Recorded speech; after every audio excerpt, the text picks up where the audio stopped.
ഇന്ന് കടല കണ്ടപ്പോൾ എനിക്ക് എൻ്റെ പഴയ ഒരു കൂട്ടുകാരിയെ ഓർമ്മ വന്നത്. പേര് സാജിദ. 2ാം ക്ലാസ്സിൽ പഠിക്കുന്ന സമയത്ത് ഇവളൊന്നും സ്കൂളിൽ വരുമ്പോൾ ഇഷ്ടം പോലെ മീൻകറിയും ചോറും പൊരിച്ചതും എല്ലാം കൊണ്ടുവരും. നമുക്കവിടെ ചെറുപയറും കഞ്ഞിയെല്ലാം ഉണ്ട്, എന്നാലും ഇവളിങ്ങനെ വീട്ടിൽ നിന്ന് കൊണ്ടുവരും. അങ്ങനെ ഇവളെ ഉപ്പൊക്കെ കടലിൽ പോക്കാണ് പണി.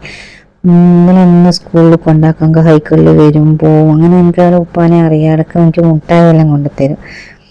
പെട്ടെന്നൊരു നമ്മളങ്ങനെ നല്ലൊരു ഫ്രണ്ട്ഷിപ്പിൽ ഇങ്ങനെ പോയിക്കൊണ്ടിരിക്കുന്ന സമയത്ത് പെട്ടെന്നൊരു ദിവസം ഇവള് സ്കൂളിൽ വരാണ്ടായി. 2 ദിവസം വരാണ്ടായപ്പോൾ എനിക്ക് വിഷമമായിട്ട് ഞാൻ ടീച്ചറോട് ചോദിച്ചിട്ടും ടീച്ചർ പറഞ്ഞു അവളെ ഉപ്പൊക്കെ സുഖമില്ല എന്ന് മാത്രം പറഞ്ഞു. ഇന്നത്തെ പോലെ ഫോണൊന്നുമില്ലല്ലോ വിളിക്കാൻ.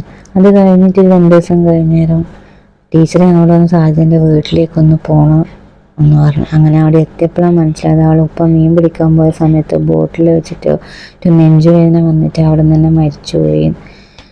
എനിക്കത് ഭയങ്കര വിഷമമായിരുന്നു.